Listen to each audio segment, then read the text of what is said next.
And now we're live. Okay, cool. I think we've got it. Let me get a sound check from y'all real quick. How Check are we 1, 2. doing? Okay, cool. Check. Give me another one, Oz. Check. All right, Check sweet. One. All right. I guess get a little bit closer to the mic. Welcome to the Omnipotent Beard. Wolf was racing home just a little while ago. Wolf, how you doing, man? Man, I'm tired. I'm full of adrenaline at the same time. My body is feeling all sorts of crazy right now, but I'm feeling good. I'm glad that I made it. I had a really good day. Got a trunk put on. I went and hung out with Bjorn, actually. Bjorn the bear. Yeah. And he and I worked really hard, busted our knuckles. We forged on the mountain. We did some really cool stuff, and now I have a new trunk on my bike. You have a trunk? A trunk. I got a trunk put on my bike. Now you can store all the things, huh? Now I can store everything. Like, Sweet. literally, it's unstoppable. So we have with us a guest that I just met recently, but Wolf has known for some time, is our friend Auz here. And we have a bunch of people who have just become members. Letitia Vargas just became a Turtle Warrior. Welcome to the Turtle Army. You had a few people come on before the stream started as well. But Auz, why don't you introduce yourself? Let chat know kind of who you are. All right. So they asked me to, the guys here, the Omnipotent Beards, and this beard is not omnipotent because it's a polytheist beard. It only much better than a regular human.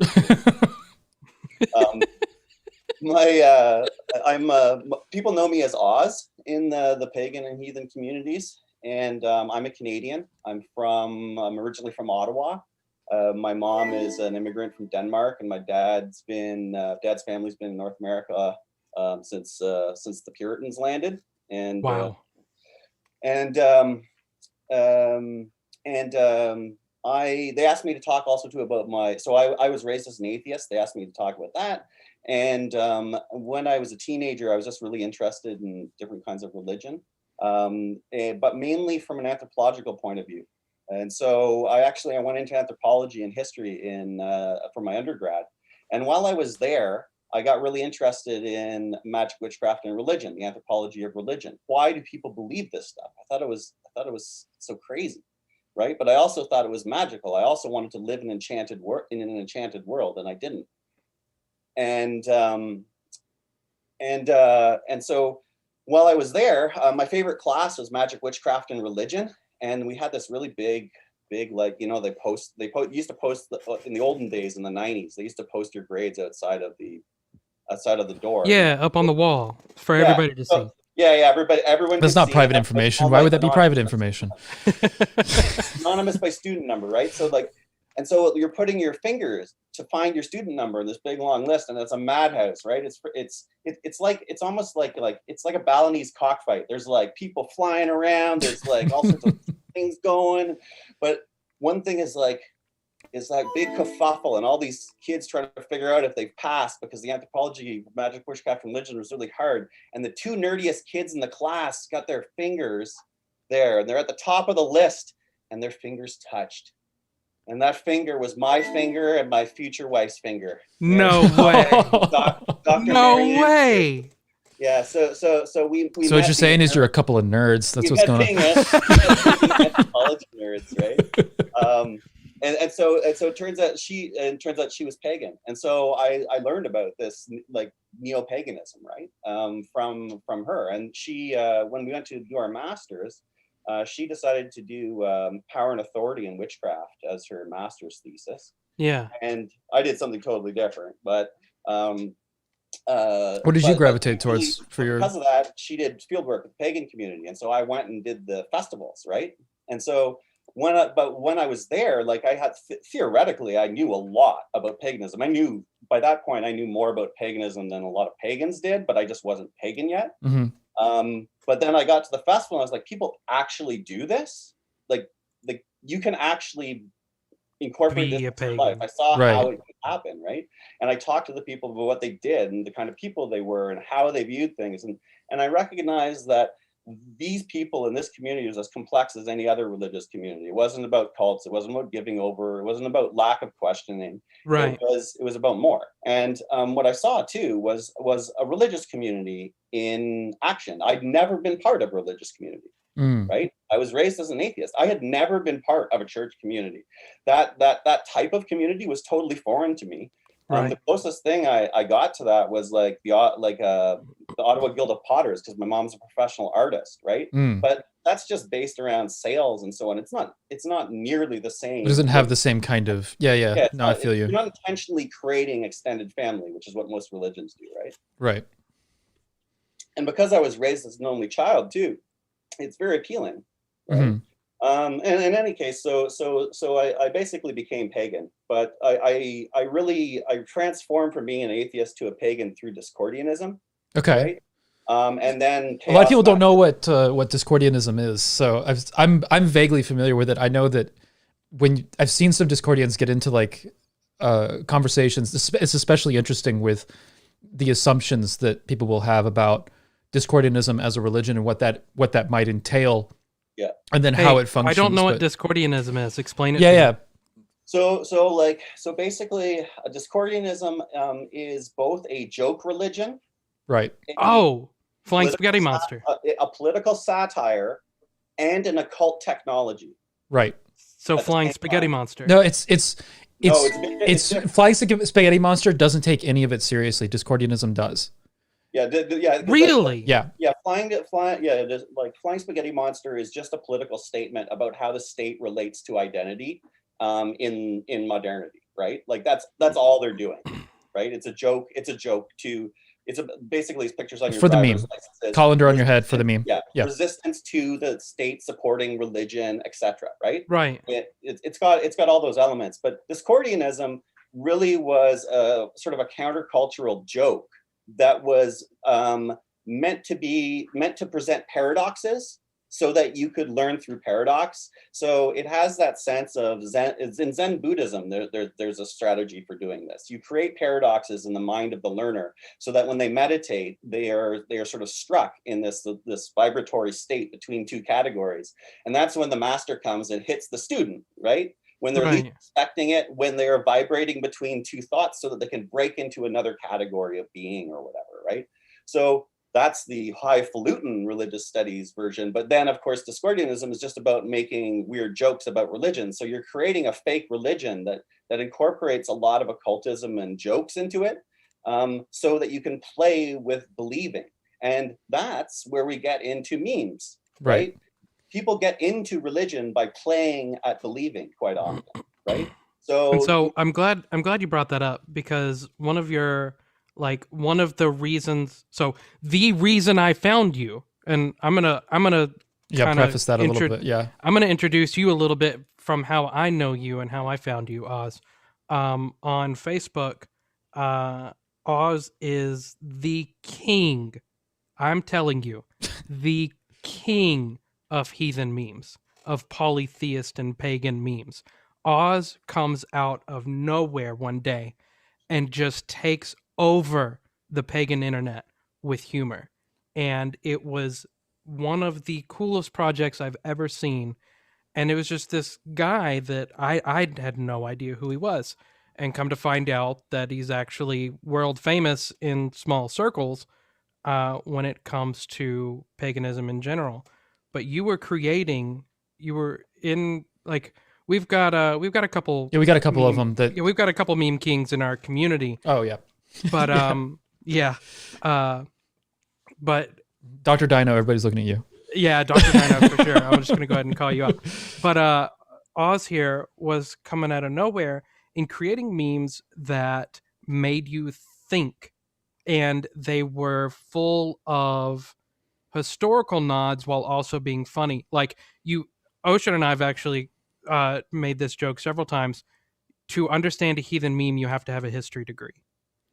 Like you can't actually enjoy a heathen meme unless you've studied history for 4 years or more.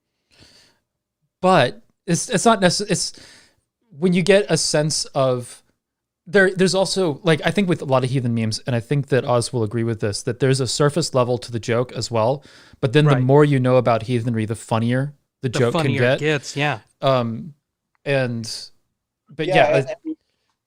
I do agree with that, because memes to me are riddles, right? And one of the reasons I love it, and I think it matches so well with heathen culture, is because the historic heathen culture was one of orality, right? Where there's a witty repartee, and someone who could respond to a poetic insult or to a situation with poetry or wit was someone who was really, really highly regarded, right? Mhm. And those were done through self-referential metaphors, which we call kennings, right? Right. And so there's often a convention to how they are done so that you can understand their meaning, right? There's a form. Now we live in a visual culture. And where are those witty comebacks? Where is that repartee? Where are those self-referential metaphors of meaning that create culture, that move thinking? Well, they're all in memes now. So Right. instead of a beautiful, like, basically, like, it was, the Skalds were basically doing rap battles, right? Right. So instead of a rap battle, what we've got now is just like meme sprays, anonymous meme sprays, right? Because the power of memes too is the opposite of the sort of the Old Norse, the idea of fame, right?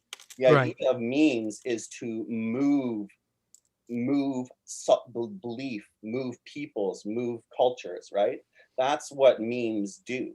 They express that zeitgeist, but the thing is, as soon as you comment on something, it's a dialogue of cultures and it creates something new, right? Agreed. So the thing is, the memes are intended as being an expression of true heathen culture in that sense, but in a visual way in the modern era.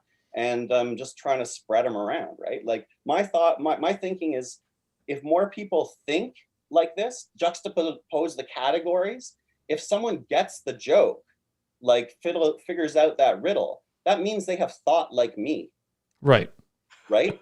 So if they get the joke and they've tried to get the joke, that means they have tried to think like me.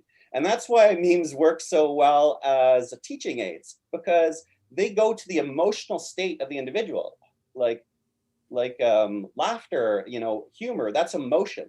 And so what you're doing is you're making people uncomfortable and fearful because of the categories you're juxtaposing, and then you're leaving that tension, and that creates humor, right? Right. But the thing is, and it doesn't always have to be humor. It can be a mixture of emotion. Else. Right. But Right. in a meme, you're using humor, right? So what you're trying to do is you're poking at the fears of social change, of category change, right? And when you do that, you're talking about that social conflict, and that's why that's the intellectual side to the meme. But you got into making heathen memes for a specific purpose as well, right? There was I didn't get to all this. So I didn't get to the other stuff. So I was like, I was given too much background, but yada yada yada. I'm gonna go ahead and largest pagan festival with my wife, right? And then because we ran kind of the largest pagan festival with our friends. Talk a little bit about that real quick. Okay. Like, you don't have to go into super detail about it, but I do want to, now that we've got a few hundred people in here watching, I want them to know why Dumbledore is sitting here explaining paganism and memes to them. That somebody said, "Who is this magic professor from Hogwarts sitting on stream right now?" And so we need them to understand you're a really important guy and you're doing a whole lot. Right. So talk about how, because you're throwing pagan festivals. You've been part of this group that's existed for some time and are regularly throwing pagan festivals. Talk a little bit about that, and then So the Kaleidoscope Gathering is Canada's longest, not longest running. That's Wiccan Fest, but it's Canada's largest pagan festival. We have up usually around 1,000 people ish, through the gates, and it's about 5 days, week long. And it's been going for 30 years, and it's gone through 3 different sets of organizers. And now the main organizer is my wife, Dr. Marianne Pierce, and myself. And we have a staff of over 75 people, volunteer staff, that helps run the festival. And it's basically It's basically like setting up a village for that amount of time. You have, you know, paramedics, food services, security services, There's a ton of garbage logistics that goes into services, every. lost children, pet medics. Like we had, like there's you have to put this kind of infrastructure in, right? But when you're running a festival that's that large, Mhm. and then, but one of the things is over time, the festival had gotten larger and larger, but we didn't have we were renting space every year. And then when Marianne and I took it over, because we had guardianship of the festival, and both of us had good jobs, what we were able to do was purchase a campground, Ravens Knoll, so we basically lent the money to Ravens Knoll to do it. So Marianne and I are owners of Ravens Knoll. Okay? Mhm. But Ravens Knoll only exists there to take the money from the Kaleidoscope gathering and other gatherings and put it into the land and into the community, essentially. So you need it, but we needed we needed the largest pagan festival in Canada just to be able to buy the land, because this festival had such a history. We knew that it would keep going and that it would bring in enough cash to do this. But the thing is, most people wouldn't be able to do that just with the promise of a festival. You also have to have people backing it up with, you know, being willing to do the mortgage and so on. And that was my wife and I. And so that was about a bit more than 10 years ago. So now we have this campground. It was an old campground that we sort of refurbished, and it's all run by volunteers, volunteer weekends and so on. We run it basically through Facebook. And we do festivals throughout the year. We do festivals for Wiccans. We do festivals for ADF Druids. We do whoever is in the local community and is inclusive, follows the Human Rights Code of Canada in the way that they treat other individuals. Mm-hmm. Then they're welcome at Ravens Knoll. And so that's a good standard. It's like you got to follow this, and then yeah. What's the attendance number on those? It should be obvious because it's the law of the country. But it's such an issue, like as you well know. We write it into our you know, when you sign in and so on. We made sure to do that as soon as Declaration 127 came out and heathen extremism started up. So basically, very soon after we got the Knoll. Mm-hmm. Right. Yeah. What are the numbers on those attendances? Mm-hmm. Yeah. So and then so at the Knoll, that way we can have permanent things. Like there's a permanent Vé at Ravens Knoll, which we don't have a Hof because, you know, why bother? Yeah, you talked a little bit. There's the Vé. At first, Wolf did ask like how many people tend to show up at these things, which is how many people tend to show up at this stuff? Well, it depends on the event. The biggest heathen event we have, that's all heathen. Mm-hmm. There's the event that I help run with another group, and it's called the Hail and Horn Gathering. Okay. That's the main big heathen gathering, but there's other heathen gatherings that take place at the Knoll too. There's a group out of Montreal that organizes sorcery weekend, heathen sorcery weekend, and there's there's a hearth in Ottawa that organizes the Well and Tree gathering where we have the procession of Nerthus. It's a local tradition here. So and that results in like, is it like hundreds of people or something like that? Oh, well, like Hail and Horn will be around 100. Yeah. Probably, maybe a little bit below, bit over. Right. Well and Tree is not just heathens, but it's about 75% heathen. And right. that usually has, since it's the May 2-4 weekend, it's usually a few less people. So it's usually around 50 to 75. And this is catering to a local community of pagans. So well, anyone could come. So this is basically the reason we selected our location. I'm from Ottawa, and our place is north of Ottawa. Mm-hmm. And what that allows is we have our two biggest population centers in the country are three biggest are Montreal, Toronto, and Vancouver. Vancouver is friggin' there's no way you can get to a place in Vancouver. But Toronto is only like 4 hour or so drive. Montreal is roughly the same, 4 or 5 hours. So it's easy striking distance for a weekend. And for people from Ottawa, you can do a day trip there and back because it's like a 2-hour drive. Sure. So that means people from Ottawa tend to be the volunteers and the people who run the place, and people who use it. And the bigger the event, the farther away people come for it. Right. Right. So people come we routinely get someone from the other side of the world for the Kaleidoscope gathering, but mm-hmm. for the Hail and Horn gathering, we might get the northeastern United States and Alberta as our farthest people. Right, and so you were talking about the difference between we had a conversation prior to this where you talked extensively about the difference between building a Vé and a Hof and what that requires and why one would be preferable and what Hofs were historically as well. And I thought that was like extremely interesting as always, like the argument to not build a Hof. So for those in the chat, the difference between a Hof and a Vé is like kind of a natural area, like a clearing in a forest that is built with intention for holding ritual. And a Hof is like the constructing of a building, like an actual temple.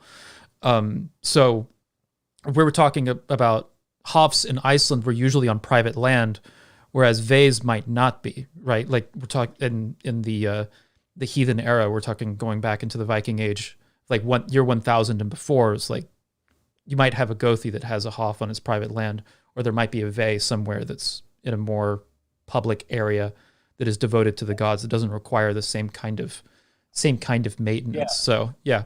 Yeah, so to go back even farther, also you have to think too is realistically over time it looks like the Germanic tribes borrowed their ideas of religion, doing this kind of religiosity from neighboring groups, right? Right. But originally it looked like they just used natural places, right? So groves, trees, earth-fast stones, previous henges, that kind of like previous megalithic monuments, that kind of stuff. But then when the Germanic tribes started to migrate past the Slavs and then we're bumping up with the Slavs, that's when and the Baltic peoples and the Slavs, that's when they started doing the god poles and the Vés, right? And there's actually continuity of using god poles and Vés that goes through the Baltic and Slavic areas, but switches religions. They just use the same kind of material culture. Right. So that's where Vés are. And then later on, when the Germanic tribes were bumping more up against the Romans and then against the Christians, like whenever a Christian or a Roman goes somewhere, they build a building, right? Right. And so that addition to heathenry was a reaction to Christianity, to Romanized Christianity, right?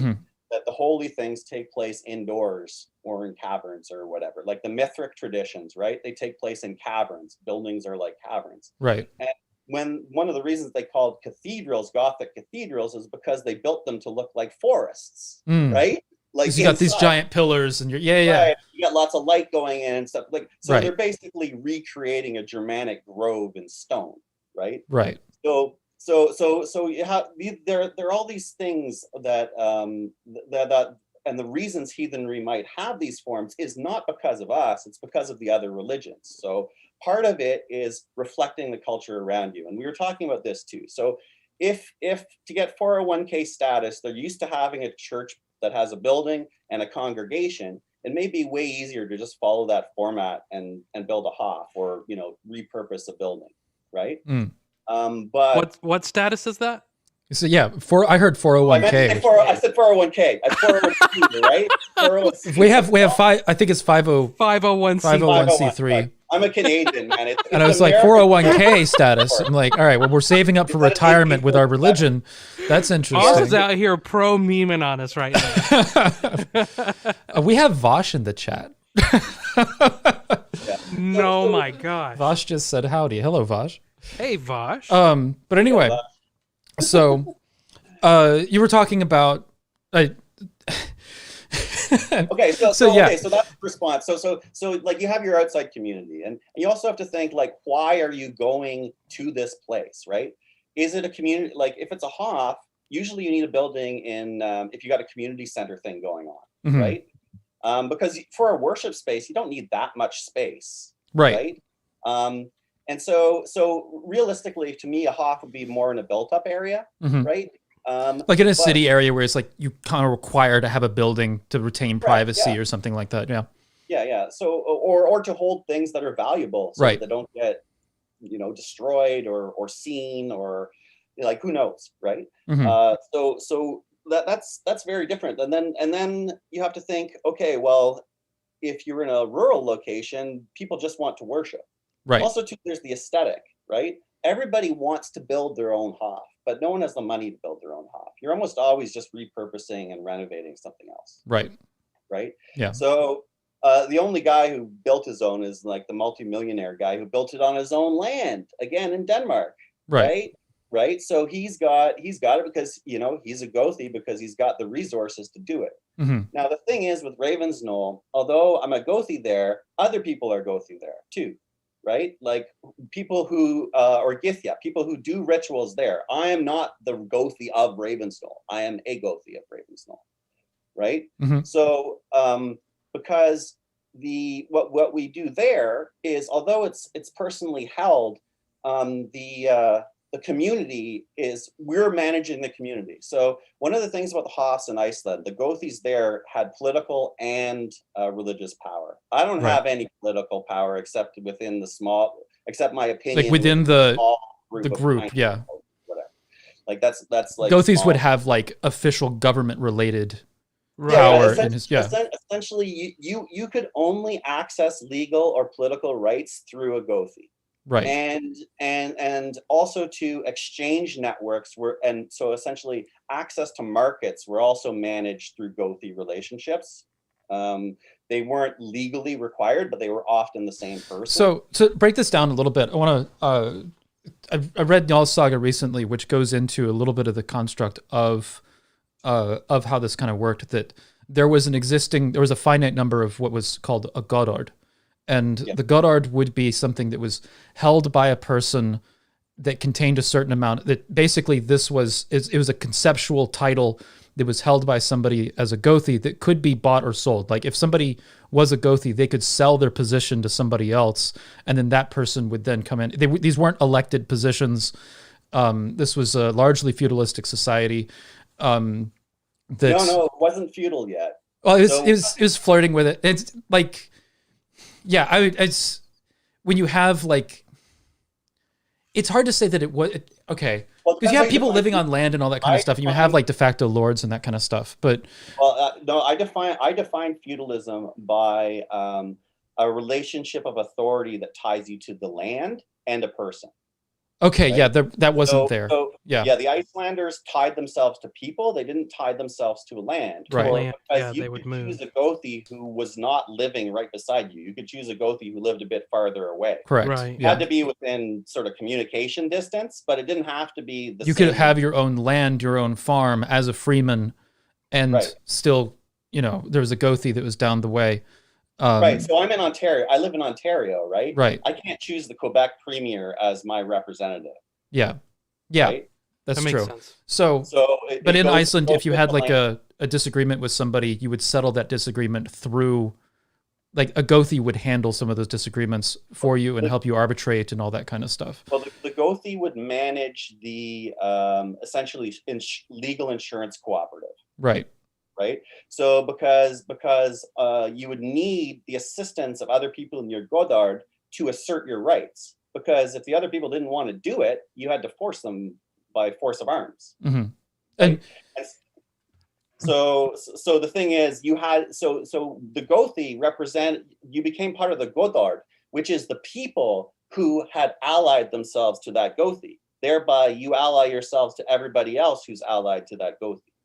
Which wound up in positions of people building power through their Goðorð and then getting into disputes with other people. Correct. And that's how Iceland fell apart, right? Right. Because you get into the era of Snorri Sturluson, and he kept trying to produce this antiquarian literature to say we should go back to the old times, but in reality, his family group was gathering power for itself, and eventually they were so powerful that they always won in court and no one could do anything to them because and so they captured all essentially power, and then you have feudalism, right? And that happened, and I don't know exactly that's the recipe essentially. Like people with that kind of power were the only ones that could build Hofs, to get back to the kind of the point of why we're bringing this up in the first place. So in Iceland, in the time before the consolidation of power, the Heathen time, the only Hofs were essentially farm buildings, and they didn't seem to have very much difference between other buildings. Mm-hmm. Now I only ordered one archaeological dig report, but it's on Hofstadter, so it has information about a lot of other Hofs. This is where I'm getting it. So the interesting thing is that it's essentially the Hof is on the Gothi's land, and that's where people congregate so that they have their meetings, their things. And at each meeting, it's also when you have your religious festivities, right? So your local. And it seemed to be that those took place in just like regular halls. So they didn't have specific idols. Quite often, what they do is it appeared that they'd hang the skull from the outside of the building, right? According to where. So sometimes there's a few places where it sort of fell, and you can imagine that's like a hunting lodge that puts the racks all around it, all around the building. So same deal, same tradition, same concept, same cultural belief, right? But it wasn't a separate building, so it's just a longhouse. But then we get the more state level societies of Denmark and into Scandinavia, where they're building the really impressive tall hofs. And there's theory there that, of course, those recreated pagan era temples too, right? But there's only so many sites, and there's lots and lots of theories. So each time there's a new dig comes out, everybody revises their theories, right? Right.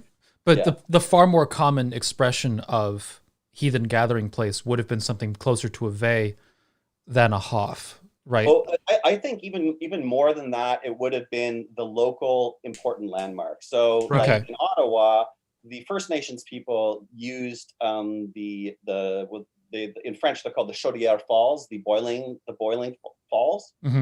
So in our river, and that's where all the First Nations would come and meet, where they'd have ceremony, et cetera, et cetera. It's a holy place now for the First Nations people.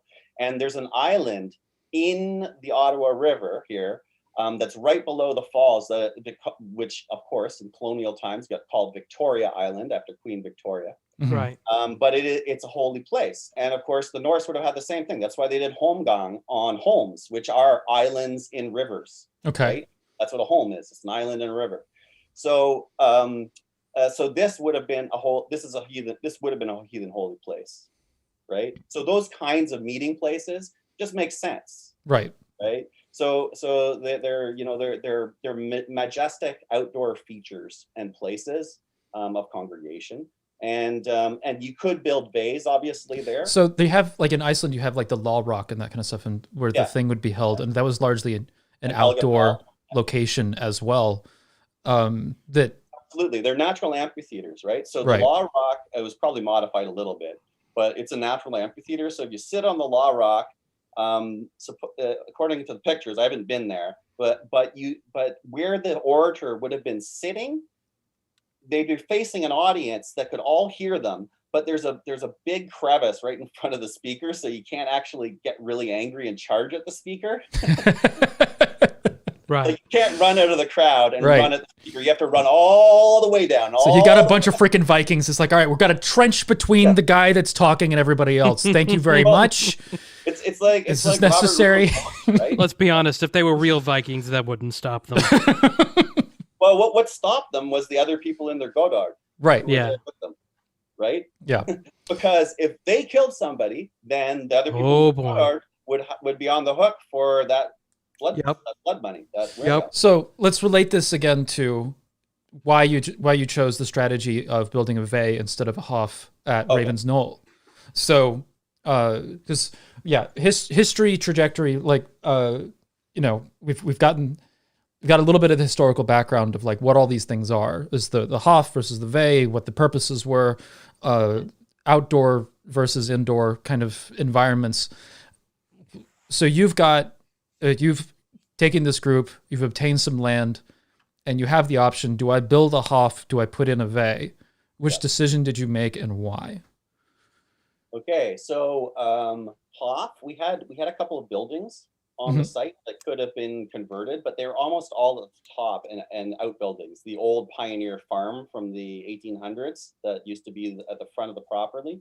Right. So we didn't have anything that was down in the main camping area that could be easily converted. We had a building that was a group activity building that could be converted, but if we did that, we wouldn't have a group activity building, which you kind of need for other types of events. The thing about the Hof is it would only ever be used, it's specific to heathens. Right. So there's a lot of shrines at Ravensknoll that are used by multiple groups, like our sacred well, used as a Mother Nerthus well, also used as a Bridget well, right? Also used as other kinds of holy wells.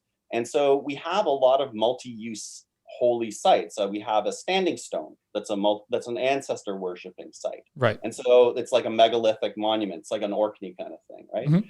So we set it up ourselves. But so we have a number of these, but they can be used by lots of groups. But you have to think only the heathens would use it.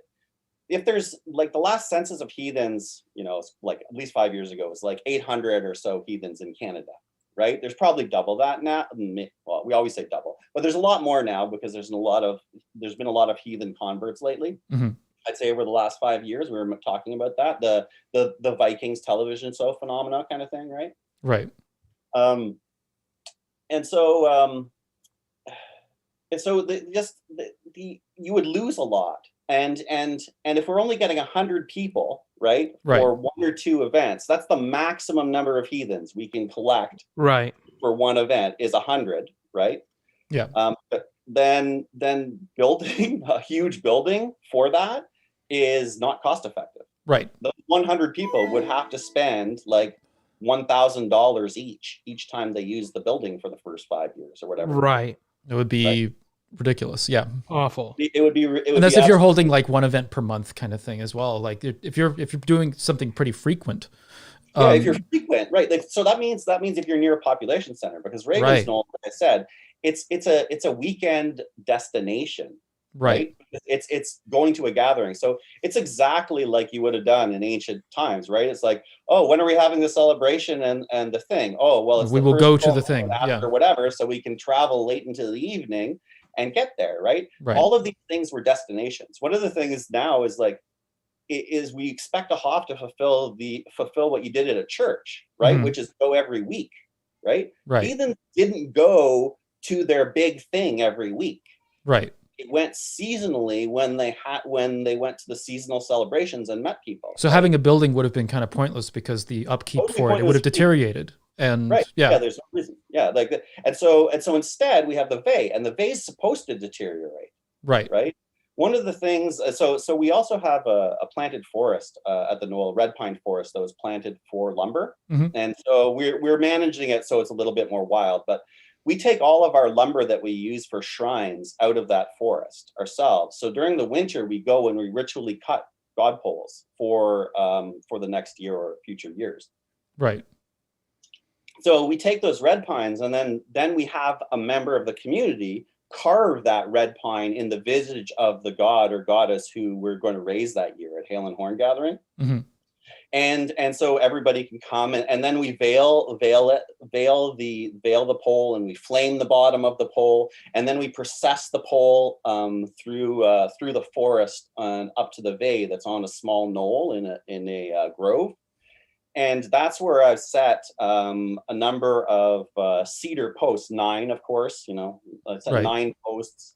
And they're there with the Vé bond rope. So the rope is what makes the place holy. The rope, for instance, like that's mentioned in several sources. Like there's the chain around Uppsala, and then you have and it's also the rope around a holmgang. Right. It's also the rope and stakes that would be at a traditional battlefield. Like all of these kinds of things, right?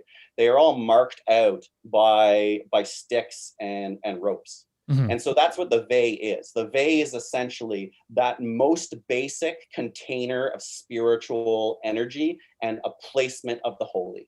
Right. Sanctification of place, right?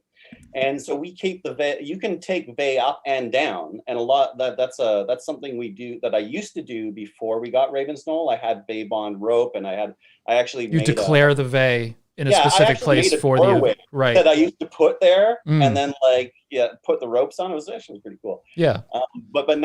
So we have these, and then each year we raise a new god pole. Actually, awesome. You know what?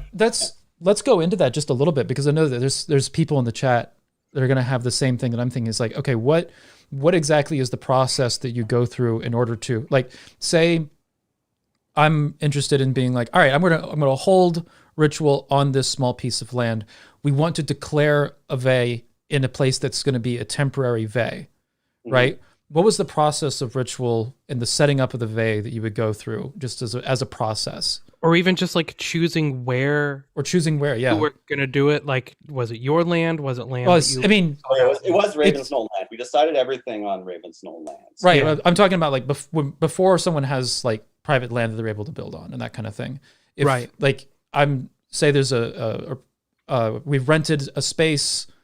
Somehow we found a place that's not objecting to what we're doing. We've got a ton of people in chat who are like, how do I do this? Yeah. Okay. So here, let me lay out. We've got a temporary spot. We've decided we want to figure out what the location is going to be for the Vé on this piece of land, and we want to set it up. What is the process that you kind of went through for that? Okay, so you mean like to set the ritual, just like how I develop the ritual? Yeah, all of it. Like I think that there's two questions that are being asked, kind of, where it's like, what is the logistics behind finding the land, and what is the ritual for the Vé itself? And right now I'm asking about the ritual for the Vé itself. Like we have the plot of land, we're on it. There's 20 of us. We've got rope. Okay, so it actually started with we want to put in shrines for our communities, right? I want to put in this shrine because this is important to me, the heathen community. Almost all of the shrines we had going to be set up, like I said, were multi-denominational, right? Except for this one, which was just for heathens. Yeah. So wanted to put this one a bit farther away so it wasn't in everybody's face because it's going to be used some of the least, right? So it's farther from the main camping area. You have to walk farther to get there. Right. So that was one of the choices. When I went to the area where we're going to put shrines in, that wasn't a camping area, it would be kept holy and separate and sort of a nice walking path. I found a deer path through the woods. And then what we did was we expanded that natural deer path and created the shrine trail. Right. And at the end of that deer path, at the top of the hill, before it went out into the field where we were going to put the loop, there was an open meadow at the top of a little knoll. And it was surrounded by thorn trees. Okay. Around the edges, and so we went there and spoke, and I gave an offering, and corvid flew by, so I took that as a good omen, and that's where we decided. There you go. Right. And so then you're talking about setting up rope around that area. Go ahead. It sounded like you were about to go into the. I had a tractor with an auger, so we dug the holes beforehand. So I laid it out. It was like a lot of the V's supposedly were set up like V's, but not all of them. And the shape of the location didn't lend itself to a V shape or a U like that. So instead, I put the V shape inside of the V with how we laid out the poles. So the poles are in like kind of an arc, and then the V bond rope is set out like a rectangle. Right, and you let the land kind of determine a little bit of how it's set up. And I have the gods. I have the gods facing the morning sun because the Aesir came from the east. Is the concept. The ancestors came from the east, so they're looking that direction. Sure. Okay, and then so that's what I did. Also, it just so happens that the trees on that side are lower, and the light goes on the idols much better from that angle and that side. There you go. So there's things that you're doing intentionally, and then things start to kind of happen to work out, and you're taking it as approval. Essentially, it's just like, here we go. It's working out. Yes. Yeah. So each of the holes got I modified the Anglo-Saxon earth charm where for the corners of the field. You give the offerings of honey. What did I give? Honey, cream, mead, and red ochre, I think is what I gave as offerings. And I used I have a staff of sorcery, a long, tall iron one. Yeah. So I have the floor version, not the arm version. Right. Yeah. So and I use that as well. So I was using it, to draw the 9 worlds was what I was doing. So I was using a bit of my own creativity with the sort of the idea of what I was visualizing, because each of the posts is visualized as one of the 9 worlds. Right. And then the rope itself is the binding, right? And we leave the rope up. We had to change the posts once because they got rotten, so we had to switch them out. And when we did that, I didn't take down the rope. We just took the rope out of the poles and kept them wrapped around the poles. Very so nice. the poles were always within the Vé bond. And then we just did the renovations and then redid the offerings and put them back. What was how did you handle like disposal of the old poles? We don't, they haven't been disposed yet. So Okay. we flame the bottoms, and that's the natural way to create preservative, right? And we have a very sandy soil, but sometimes like ants will get into it, right? Right. So Frigga, she's been cut down twice, so she's a lot shorter. So essentially it rots, we cut it, and then we just set the god pole a bit lower. Okay, and then eventually you replace the entire pole. They will disappear into the earth. Right. Right. Okay. Like they disappear into the earth, and then they're also weathering and rotting and so on. And then our worship, we will recreate that another god pole at some point. Right. Because eventually we'll have to go back to the gods we haven't done before. But what it also does is it reflects the spirit of the community, right? It's the gods and goddesses who have been closest to that community over the last little while. Because at the end of each Hail and Horn, I forgot to say, the people who are there, they debate and choose the next year's god. It's not chosen by me. It's chosen by whoever attends the event. Interesting. Yeah. So hey, that way, I've got a question. Owns it, right? Everybody owns the event. Yeah, I've got a question. Yeah. What is a Vé? I know what it is, but Chad doesn't. Yeah, Chad is actually asking about a Vé. So we talked a little bit about that. It's kind of like an outdoor worship area, and that's the delineation between a Hof and a Vé, that a Hof is an indoor worship area and a Vé is an outdoor worship area. Does the difference extend beyond that, Auz, or is that roughly it? Well, the way I define it is roof or no roof. Right. Right? Because one of the things that is mentioned That's how I define Beowulf and some of the Anglo-Saxon epics, they talk a bit more about the spiritual importance of being in a building for their rites. And there isn't as much of that in the Old Norse stuff that I know of. So really the idea is that you sit to Sumbul. So Sumbul is something that you do in furniture, in a civilized environment, right? Because you sit to Sumbul. You have to use furniture to have Sumbul. Right. And one of the concepts that a lot of people point out about Sumbul is that you want to be protected from the wilds. Okay. Right?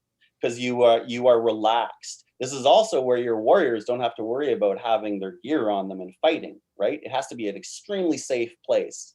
And so that's represented by the roof. At the Knoll, when we have Sumbul, we actually just put up tent roofs that have no walls. It's not exactly secure, but we've got benches and we have a roof. So that's what we figure is like Nailed the minimum, right? Got it. So done. So that's what we do there, right?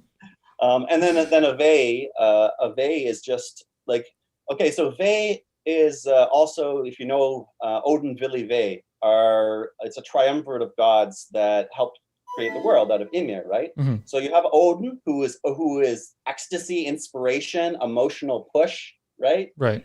And you have Vili, who is fortitude, perseverance, will. And then you have Vé, which is separation, demarcation, categorization.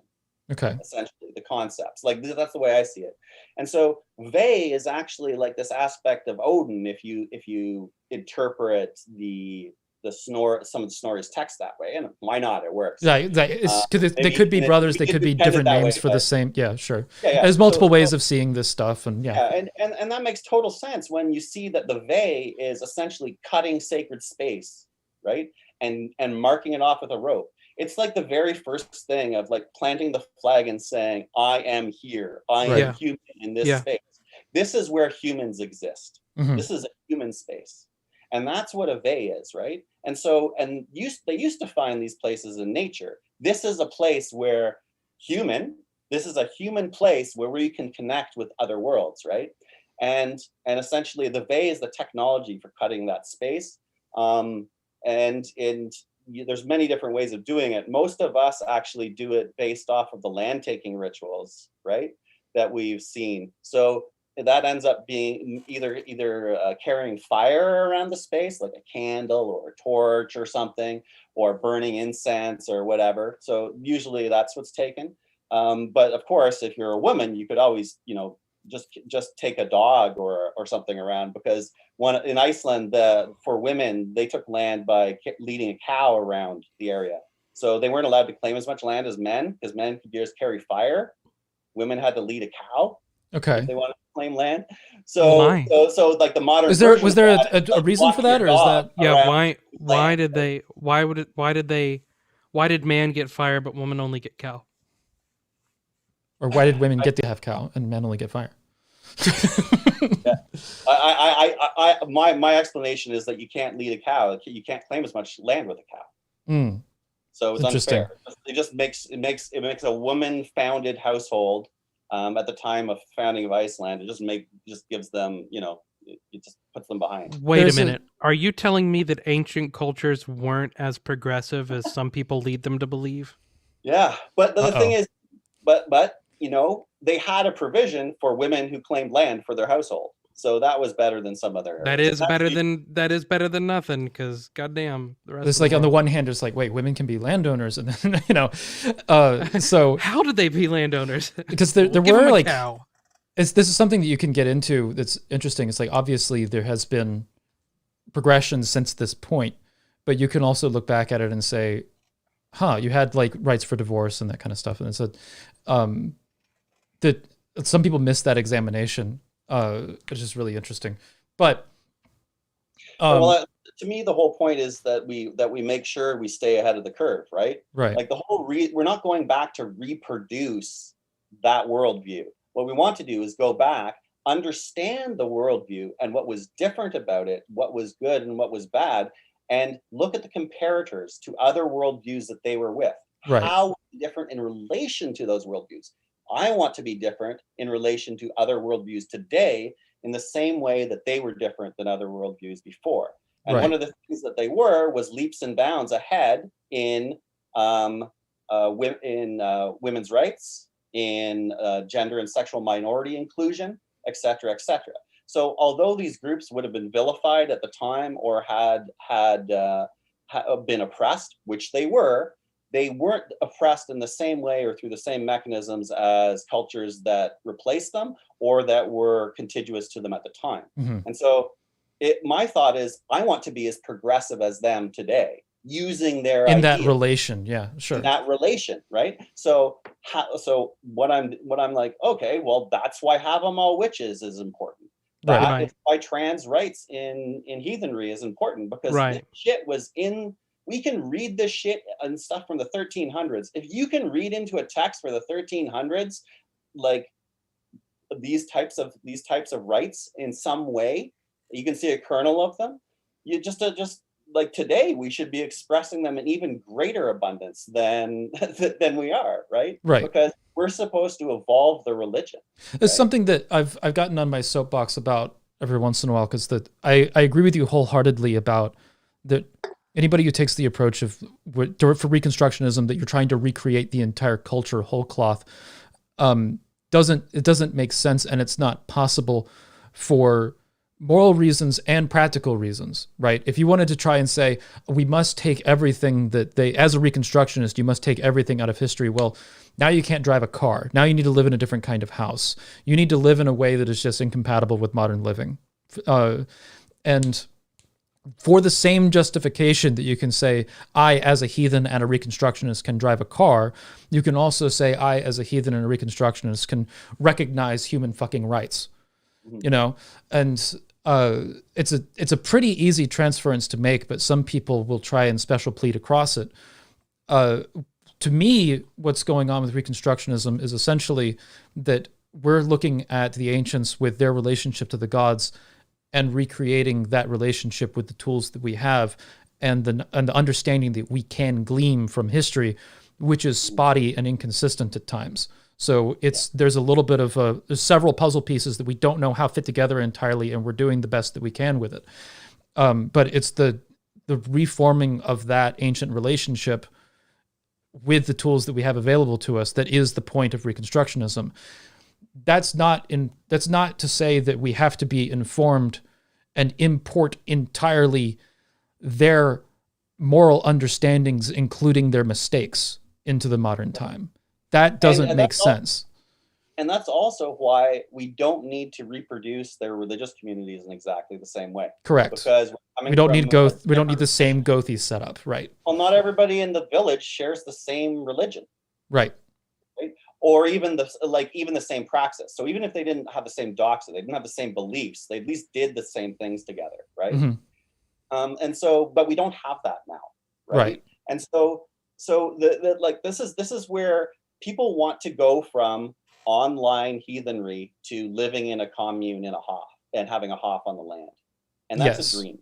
What they should do is recreate that the community that used those places in a microscopic version first and expand it word of mouth, just like I've had that experience, just like an event expands, groups expand too. So what you do, so you were yeah, sorry. There's two examples, right? There's two ways that I've seen groups form, right? Usually it's, hey, I want to get together on the weekend and do a bloat for X or a sambal for X. And I'm near this area and I met people at the moot. I'm going to invite them. We'll do it. You do that. Someone else invites you back and it's the same group of people. Boom. You've got a worship group. Right. That's a congregation. Okay. So think of like 2 or 3 people together as a congregation, because we're a small religion. You're allowed to have a small group, right? Yeah. That's totally fine. And then the other version is a little less intimate, because people who do ritual together, they tend to be family groupings quite often, like it'll be partners, etc. And so they will often form a small kindred, and then eventually they will sometimes they'll name themselves, but usually oftentimes they'll just be informal, right? There's a lot of kindreds called the kindred, right? What have you. Then the other one is a bit more open, and that's the lore study group. Right? Yes. Now, the lore study groups, you have to be careful, because lore study groups and any open thing can suck you into people who have, power dynamic issues, and you don't know, everyone's worried about that. You've done programs on that before, I'm certain. So, but the thing is with lore study, you don't have to. It's a lot easier because you don't have to believe, right? So you don't have to stand up or speak in front of invisible beings that you've never talked to before at a lore study. You just talk about the background and so on, and try to get a better understanding and that kind of stuff. Yeah. Right. Yeah. And lore study also allows people to understand the political beliefs and the way people respect identities and the way their personality works in a group. And you don't want to be in a group with someone who you terribly don't get along with. You want to be in a big group with people you don't get along with. You want to be in a small group with people you get along with really well, right? So the larger the group gets, the more tolerance you can have for people who you don't get along with. But usually at the start, you have to be very careful. So, and if you grow too fast, you can put stress on those. Critical mass can happen. Yeah. Very quickly. And one person does not a group make. You are not a group because people come to your thing. You're a group because I will BRB real quick. But my thing, and I go to your thing, your event or what have you. And so that's another way to start up. And that's the way to start congregations in heathenry. That's the way I've seen it, right? Yeah, I agree. So to give a little bit of background for those of you who don't know, that's kind of what we did back in the day. Was we had a group of like-minded people that we found through Facebook, meetup pages, stuff like that. And we had land. And so we invited people to come to the land, and eventually it grew to about what you guys do, where we had about small groups would be about 50 to 60, but we reached up to like 108 was, I want to say, our max attendance one time in person. But it was like you guys, it was everybody. It was just, if you called yourself a pagan, you were allowed to show up as long as you weren't there to cause trouble. No racists, no sexists, no bigots, none of that shit. Keep it at home. You won't find friends here. And so that's what we did. And it, like Ocean mentioned, we grew too quickly and it reached a critical mass because it became so inclusive that it accidentally became exclusive based on who was trying to, like you said a minute ago, with the politics and the control dynamics, people trying to step up and garner some kind of power through that. And that's something you always have to be careful of when you're forming these kinds of groups. Yeah. Yeah, and the best way to start a new group is to for someone who's like, not for someone totally new, but for someone like me or you guys, is to empower someone who's been already operating in your own group. Right. Who you're like, oh, you're moving away, and they're all sad they're moving away. Like, no, you're moving to a new area. Start a group. Right. Yeah. Right. Encourage people who you know and who you're with to congregate with others, right, and help them, help facilitate that, because you may know people who are good people who are of good intent, and would get along with them. Maybe they're in the same region, right? Also, too, like there might be community leaders in a new area, like if someone's moving to Georgia, like Ryan Dennison, I'd email them and be like, hey, can you refer this person? We've had him on the show before. Whatever. Ryan's good people. Yeah. So stuff like that, right? Hey, I don't mean to interrupt real quick, but Ocean literally just hit 27,000 subs right now. Well, hell yeah. So yeah, speaking of growing too fast, don't Speaking of, so fast with algorithms, right? Because right now these guys they're on the upwards curve, right? Right. This is how the algorithm works. Once you're on the curve, it's going to blast up. Yep. So it's a snowball. Right. Yeah. So snowball. I'm unsure of how to comprehend it or deal with it at the moment, because it's like, because when you have this influx, it's like, okay, well, here's a new audience that now I have to get to know, and I need to understand them, and I need to, so there's a lot of learning that kind of comes with that, and it's like, hi, new people. So that's why when this happened a minute ago, where there was a sudden explosion, and then it logarithmically kind of evened out, and I started putting out some polls. It's like, hey, are you guys polytheists? What traditions are you guys from? What kind of content are you all interested in? And I learned that it was a lot of new heathens that were interested in intro to heathenry content. So that's what I started making, and that worked. So, that's what we've been tailoring a lot of these new shows around. And now there's a new audience coming in again.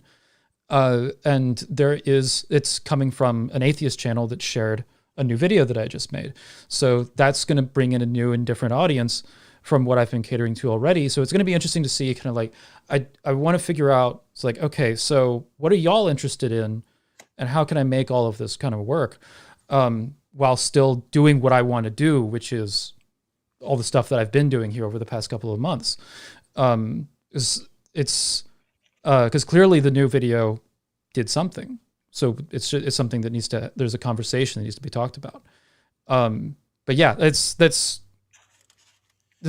I guess, jive with kind of what you were talking about with like growing too quickly and figuring out, because there's a lot of conversation to be had there, I guess, with if you have an influx of new people that show up in a group, you kind of have to get to know them and figure out kind of where they're at, right? Yeah, well, the people, this changes gradually, but you cannot be hands off in a small group. You have to participate in ritual, right? And I love that fact, because it is my personal belief that you should speak out loud when you talk to the gods, because I don't believe the gods can read your mind. Because I don't believe, because my polytheism doesn't include omnipotent gods. Right. Where's I going? There's a couple, like we were talking about growing too fast and kind of how that. Oh yeah. There's something actually that kind of fills into that. Is, let's say that your group, the location of it, the event that you're holding, it gets into the hands of some people that are a little unsavory. Like, say you get some white supremacists that show up you said that anybody can come. So you got some people that are like very obviously white supremacist types that show up. Have you had that happen? How did you or would you deal with it?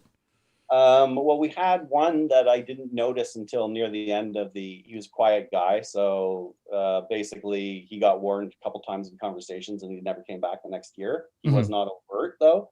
Right. Very interesting though. Japanese German mixed ancestry. Neo-Nazi fascist. So he was like, that's so racist, wild, but strange. Japanese. Right. Very interesting. Anyways, so, and another time my wife, we overheard some things and my wife noticed, and we took security and got rid of them before the event even started. And other than that, most people, like, we're notoriously open, and there's a lot of trans people who visit Knoll and who I'm friends with. So the people you surround yourself with, and the fact that you say all the time I'm an inclusive heathen, it really helps. Yes. We didn't say it as much at the start. We thought like, okay, well, just naturally it'll be fine. No, you actually have to state it. You have to have a statement that says, we are not racist. We don't want to do this. We don't agree with this. And know that just because you've done that too doesn't mean you're perfect. Right. You still got to work on that shit all the time. Yeah. Right. Just because you're an inclusive heathen doesn't mean you can't act like a racist by accident or even on purpose. Right. Yeah. I've said this a few times, but like I know there are creators out there that have fascists and Nazis in their audience, and they kind of like placate them a little bit and let them just kind of like hang around. They won't encourage them, but they also won't discourage them. And I think it's because they want numbers. Ocean and I don't have that problem. It's something that, like, as soon as you see the dog whistle, you call the dog whistle, and you're like, "Hey, why are you saying that? What's going on here?" And then you can have that conversation, and there's many ways that it can go, but when obviously once it comes out, it's like, oh wait, you're this kind of person, and it's not gonna work for you in this group, honestly. So bye. And it's a little bit different, I guess, with the situation that you're dealing with, because when you're doing like an online community, it's something you can just simply sign on to. It's not something you have to drive to, and it's not something that's like you're holding an event once a year and somebody comes in.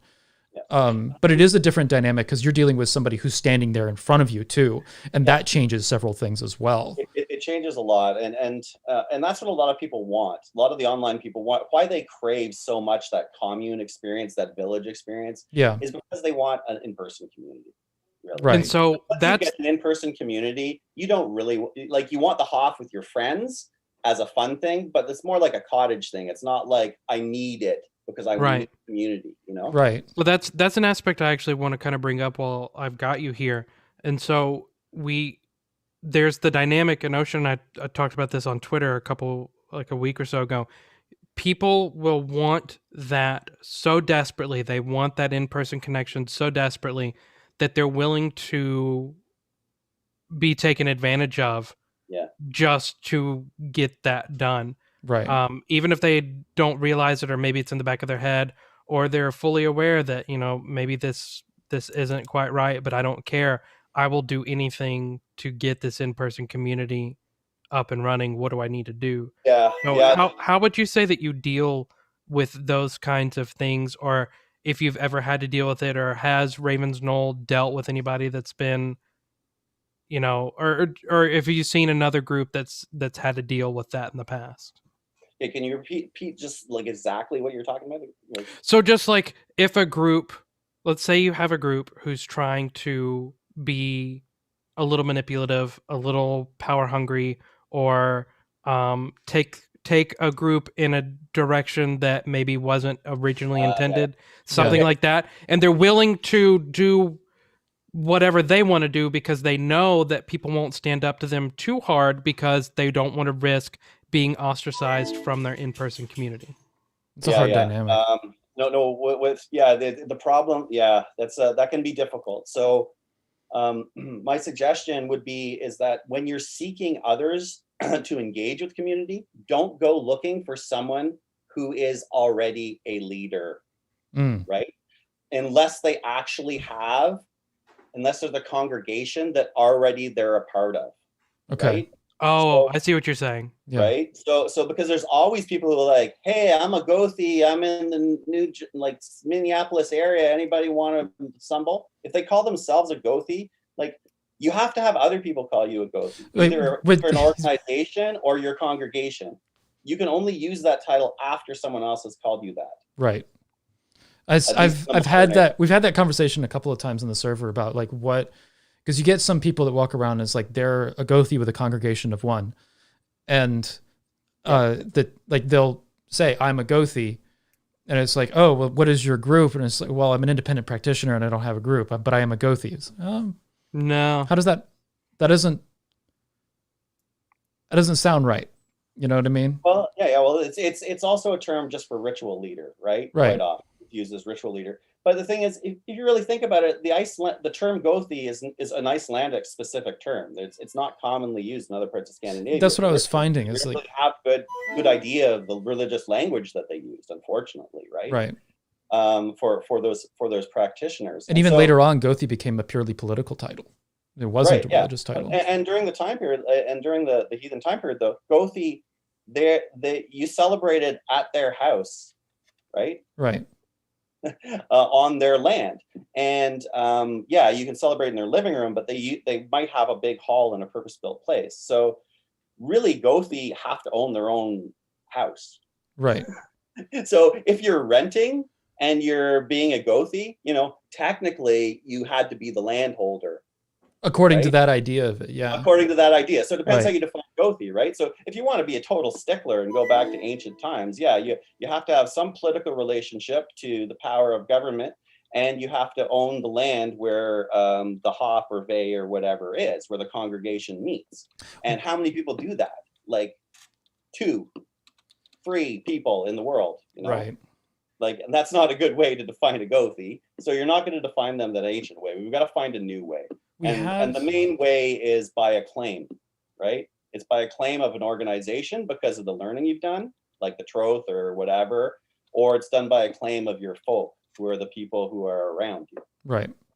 So we have a couple of super chats that have come in. I want to read some super chats, and then we can get into some start looking at some memes as well, because I definitely want to show off kind of how you've been dealing with folkism. Talk a little bit about it, and through memery as well. Well, let me just too, I should probably say I work. I'm a criminologist. I work for Public Safety Canada, and I'm on leave of absence right now, education leave. I'm doing my doctorate in criminology and social justice, and I'm specializing in right-wing extremist terrorism and Germanic neo-paganism. Right. So I'm talking about that, and and so I'm going to be, doing that. The memes come from that informed place. And I started writing the memes when I got into that program. Got it. And I did it after I analyzed Steve McNallen's YouTube videos. Before they got deplatformed, I went and looked through. I did a discourse analysis of how he used the concept of ancestors and genetics and so on. Right. Right. So let's do super chats, and then we'll jump into that, because it definitely yeah. So we have first we got a $10 super chat from Killer Squirrels, saying that they're sacrificing RAM, hoping the technology of the show goes well. Thank you so much. Chris B says, "Papa, may we have some stream?" Okay. The real Tyler Anderson for the $5 says, "Canadian, so Auz is an ice giant. Auz, can you settle this controversy?" I am not an ice giant. Not at the moment, anyway. No, I am. I may or may not be part alpha. So Charlie B says, "Is there going to be a Q&A part of the show? If you want to super chat a question, we're definitely going to be able to talk about it for a little while. But there isn't going to be like a special Q&A part of it. Like, we're not doing that." So Dylan Floyd says, for $10, "Ocean noticed me, senpai. I hope you are well, brother." Thanks, Dylan. You have been noticed. You have been noticed. Raven Drone says, "I heard my name. Here's money." For $24. Thank you very much. Love you, Raven. Akita Hakubi says, $5. Skull everyone. Akita Hakubi has been one of most consistently generous people in the chat. Like, shout out to you, man. Yeah. Holden Gladden for $5 says, "I haven't gotten the time to hang out, so I wanted to just leave the chat and say thank you, Ocean. Your videos led me to seek out Odin and the gods." Hell yeah. Jail Murray for the $10 says, "Got here a bit late, but I wanted to send my support as I head to sleep. I appreciate all that you and Wolf do for this community. Thank you for the awesome content as always." And thank you, Jail. Jail actually led a ritual in Discord a little while ago, and that video is on Wolf's channel if you want to check it out. Let's see. Also, definitely go check out Wolf's content as well. He's getting close to monetization. He just needs some watch hours. So I need some more hours. I needed a couple more subs to hit 4K by the end of the month. Hell yes. So we have also Kristen Parrish for the $5 says, "Wondering where to go for heathen resources for young children.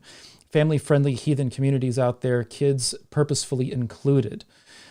That's a good question. Wolf, Auz, do you guys know stuff about heathen content for kids? There's a big problem in that. and that there doesn't really happen to be any. Not targeted at kids, not in a way that I know that she's asking for, because I Right. looked for it pretty heavily. I wanted to and have started trying to create some. I've got a book of bloat for kids in the works that I started actually a couple years ago, and I kind of fell off making it. But I am in the process of getting back into that, trying to make like a children's book that anyone from like the age of like maybe 7 or 8 to like early teens would be able to read, comprehend, understand, enjoy, and stuff like that. But I know what she's asking for, and it's not unfortunately, it very just available. really doesn't exist. I haven't found much for it either. I've even looked for it too. Oz, actually, this brings up to Oz real quick. How do you handle kids in the community and that kind of stuff? Like, what's been your approach there? I know resources though, so want me to? Oh hell yeah, yeah, absolutely. All right, the Heathen Freehold of British Columbia put out a book called Kinder Tales. Okay.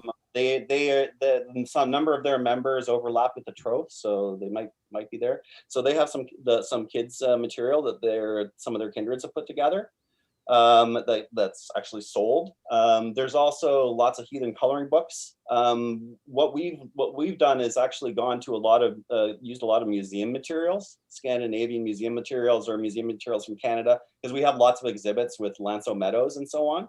So there's a fair amount of educational material, like historic and culture-wise, that's floating around that you can just grab from museums, like elementary history curriculum. Okay. And so we've got a lot of that material, right? So just grab that. The religious material is something different, and that's basically what you're learning is the stories. And my favorite is the Norse Myth for Kids by Magnus. No, it's read by Magnus. It's by Kevin Crossley Holland. Kevin Crossley Holland has. He did a for kids version of his Norse myths. Yeah, he has a kids version Hell and yeah. he has an adult version. His kid version is excellent. Okay. Excellent. I love it. I love his adult version. I have his adult version. Better than Neil Gaiman's. Yeah. Way better. It's so much better. So anyways, his kid version, and there's actually recordings of the myths. And so I copied them off of tape onto MP3. I don't know if they're like they were on tape, right? Because it was from the East. But yeah, like so those like my kids have played for themselves, or like those are always good recordings of myths. And then but in person, really like formally teaching kids heathenism. Mm-hmm. Like we don't need Bible studies. What we need is more time with our kids while we're doing religious things. Right. So just include your kids while you're heathening. Yes. And things will work out because they'll ask questions and you'll answer their questions. And that's how they'll learn. You don't need to sit down with any kind of formal learning or book, in my opinion. But that's a guy who is immersed in pagan and heathen culture like almost nonstop. Right. So that's not maybe fair for someone who doesn't have that connection. You may have to do more book learning, but ideally what you want is just to answer questions when they come up, right? And tell the stories and myths. And that's why entertain that curiosity and let that curiosity go. Yeah. Yeah. So regularly at events, I will go and tell a Norse myth at a fire. Like I'll just walk up. If I see kids or just like other pagans hanging out there, and the spirit moves me, I will go and share lore. I love telling myths. Yeah. Right. So I need a minute or two to prepare, but I can tell every single myth that is in Kevin Crossley Holland's book. So essentially everything in the prose edda I can roughly tell. With 20 seconds of review of like the main plot elements, right? Right. A few name pronunciations if I can, but yeah. So I think that's huge. Well, Wolf, does that ring true for you as well, as far as like entertaining curiosity and? Yeah, if you can't keep a kid entertained, you might as well stop speaking. They're not going to listen. They're just not going to listen. So we have Aliakai for the $5 says, yeah, that's a mood. It's hard coming to terms with being called a leader. If you want it that badly, you're probably not well suited for it. That's a mood. We got Billy Smitty Jagersman Jensen. I asked once in the comment about exclusionary folkism being bad versus oppressed cultures being exclusionary. Thanks for touching on it in a video. You rock. Yeah, we did I've done a video on folkism. Aliakai has also done a video on folkism and cultural appropriation that dives into those topics really well. And I happen to know that there is another video from Aliakai that's going to be coming out soon around that subject as well. And Wolf did a video on folkism. Wolf did a video on folkism. And also Beefeld did a video on folkism. And so did Bjorn, and so did Witch. Yep. And so did Celery. Yeah. Appalachian Folk Witch and Celery touched on it within folkism, within Cometicism. It's another complicated topic.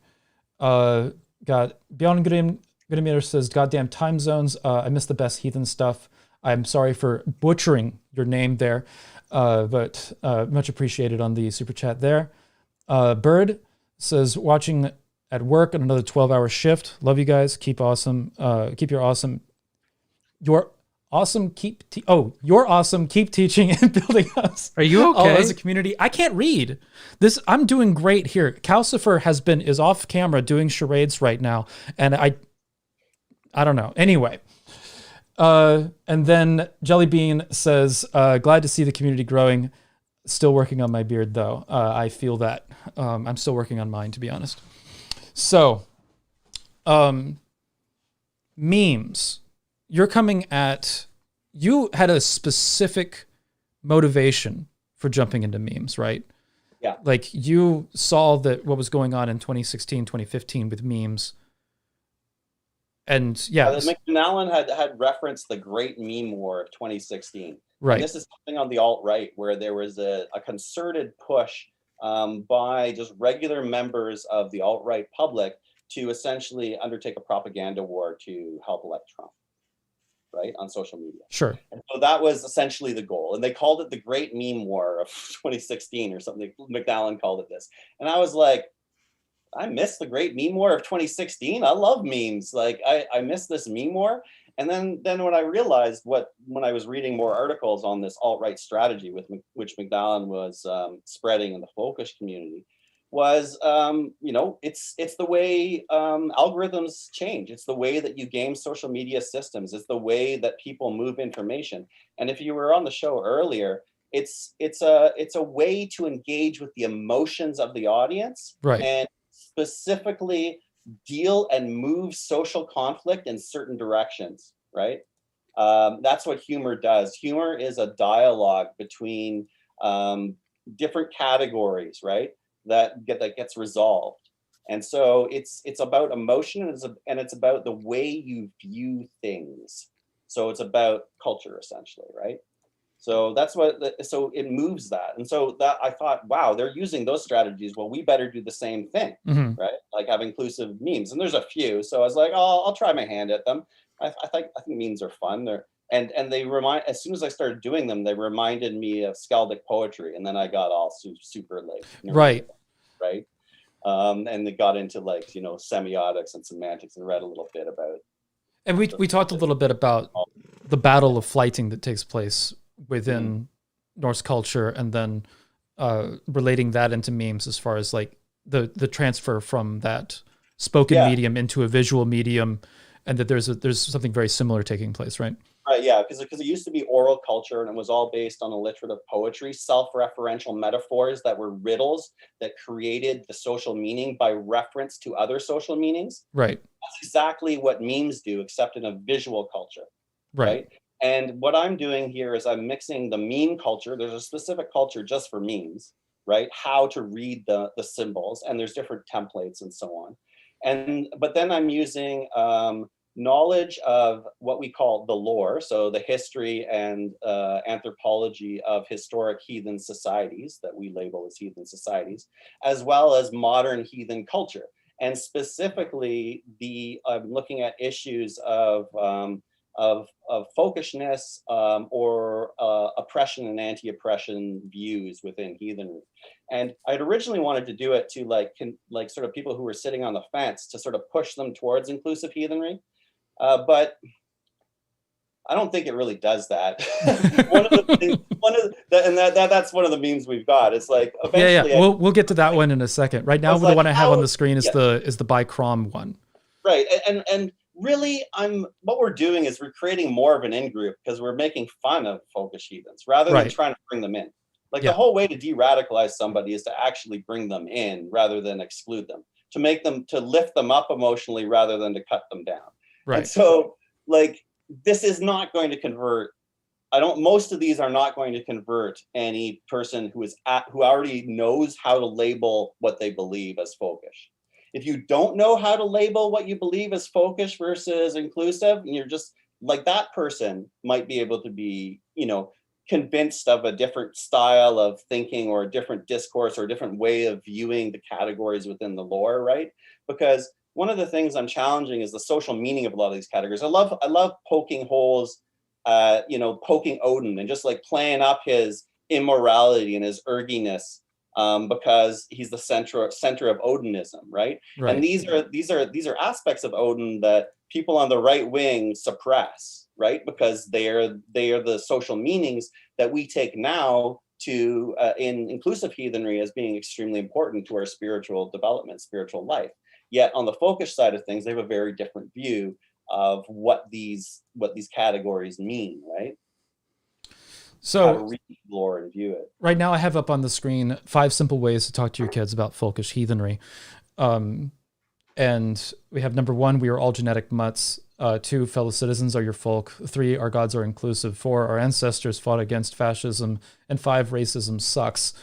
Which I guess, 5 simple ways to discuss. So what, do you want to do like a breakdown of this meme, or do we want to kind of just move through them? Oh, this is a takeoff on the kids doing something bad at school meme. Right. So it's the parents are having a chat with them, or like the sex chat. So that's what this is, right? And this is the basic concepts, right? Everyone knows the racism sucks part because they know folkism, but these other elements are important because what is your folk, right? Folk is your people. Oftentimes we use folk to refer to the same people in our congregation. So our congregation, our kindred or whatever. So those are our folk. Sometimes those are only believers of the same religion. Sometimes our folk is our family as well. May just be our family and they can be any religion. But oftentimes when heathens use it, they mean people who believe the same religion as me. Right. But the thing is, originally folk meant the people who the society I'm embedded in was folk, because everybody had the same religion. You were in a rural area, so folk meant the society I'm embedded in. The society and Iceland. So modernly, that could mean your town or your country or your state or anything. It could mean a number of things. Well, and before we got to blood and soil feudalism, right? We had heathen feudalism, which was not bound to soil in many respects, right? You could choose your Gothi, right? Right. So your power relationship was not bound to soil. You were bound to your own soil, but your overlord was not bound to your soil. Right. You just chose them, right? And so, and Iceland, ancient Iceland, it was whoever was under the same law was folk. You were the same people. And who is under the same law? And that's the people in your nation state. Other people who are citizens of your country are under the same law as you. And to me, that's the way to migrate the worldview. Right. That's the society I want to function properly. That's the society I'm embedded in. It's much more complicated, has lots more different religions, but it is under the same law. And we're trying to create the same society. We're trying to create a So you'd be defining folk beyond heathen. It's everybody. For you, it's pretty much Canadians. It's citizens. Yeah. It's my citizens, right? So my common citizens, because why am I doing these till Ars och Frith, right? Like who's that for, right? Who are the harvests for? Who are the seasonal growth for? It's not just for me. It's for everybody affected by the seasons. My folk. It's for my nation, right? So that's the way I view it, and so that's why I included it in there, because that becomes much more obvious that you're including people who don't have the same skin color as you. We just got a super chat that said, was the Bowling Green Massacre part of the Great Meme War? I'm not sure. So another one that I've got is the Crom one, which I do want you to talk about. That you have this like, I don't know, it looks like one of those covers from the 60s swashbuckler novels and that kind of stuff, where you got, it's by Crom, I do love a saw through. Boris Viejo kind of, or what's his name? The other Conan artist. Yeah. So what's there's this weird interrelationship between Crom and Conan and folkism. So what's going on there? Yeah, what's going on there is Edgar Rice Burroughs, right? He's the Conan guy, right? He's the Conan author. Yeah. I'm not sure who wrote Conan. Let's take a look real quick. I'm just anyways, now you've got me curious. So that's Tarzan, right? Yeah, I know he did Tarzan, but I don't know if he did Conan. I can't remember. Franzetta. Yeah, that's what I meant to say. Franzetta, not Frazetta. Robert Howard and L. Robert Howard. That's right. Glenn Carter. So, so Robert Howard. I told that totally wrong. But I've never read them. But I read the comics quite a lot as a kid. I loved them. I've still got a whole big collection of. And that Arnold Schwarzenegger movie. Yeah. But Conan, there's Crom is this warrior, right? And he embodies toughness, individuality. He's kind of a nihilist. He only trusts in his sword arm and Crom, and Crom is basically his sword arm, right? Kind of idea, right? And this is the rugged individualist kind of trope that was used all over the place in the 20s and 30s and time period when fascism was emerging. It's that kind of hero, right? It's the Ubermensch hero, right? Yeah. Is this Crom, but he's a barbarian, and modern civilization is effete. It's feminine. It's degraded. It's impure. The true pure right thing is the barbarian, right? And that's the concept, and that's how it emerged. And it was like a fantasy literature, like a lot of the other fantasy literatures dealing with those themes. But Stephen McNallen formed the Viking Brotherhood in '69, and it essentially his earlier rituals and like the whole rhetoric of the newsletters and stuff was essentially replacing the word Crom with Odin. Right? By Odin, by Crom, by whatever. Right. I will stand like, blood, or he's got some of that kind of styling in his when he like is like pumping his hand up, saying, "I will defend." Like he's got that kind of with some of the videos that he made. He's not that unique, I used clips of in my folkism video. Not unique. Right? Like this whole and it during the 70s and 80s, it was like a whole amalgam of this kind of fantasy Norsedom, right? Mm-hmm. And then it influenced a lot of heathenry in the time period too, right? But over time, the Cromness sort of went down. But right. Ben Wagner is actually the one who pointed this one out to me. I've met Ben. Ben's good people. Yeah. So yeah, and he mentioned it. I had mentioned it, but he mentioned a whole bunch of other examples. So it's more than one person. But Ben Wagner does translations for the Troth for just for the chat. I know like.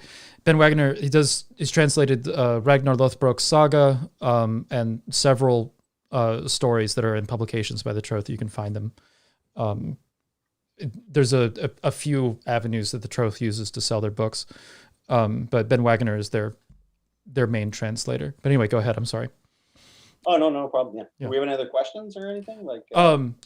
Well, they said that Ben Wagner pointed out to you like the Conan thing. Oh yeah. So essentially, if you really read a lot of McNallen's writing, and this is basic, and the reason I'm reading his writing is not just to focus on him. It's just that I feel he best represents the AFA position because he was such an important individual there for so long. Right. His ideas or whatever ideas he has are imprinted there, right? So that's like he's representative, right? So he a lot of what he was saying is like over time it got more sophisticated, right? It moved from a lot of this sort of Crom discussion, and what was the other? It was Crom. Shit. Sorry, I just lost my train of thought.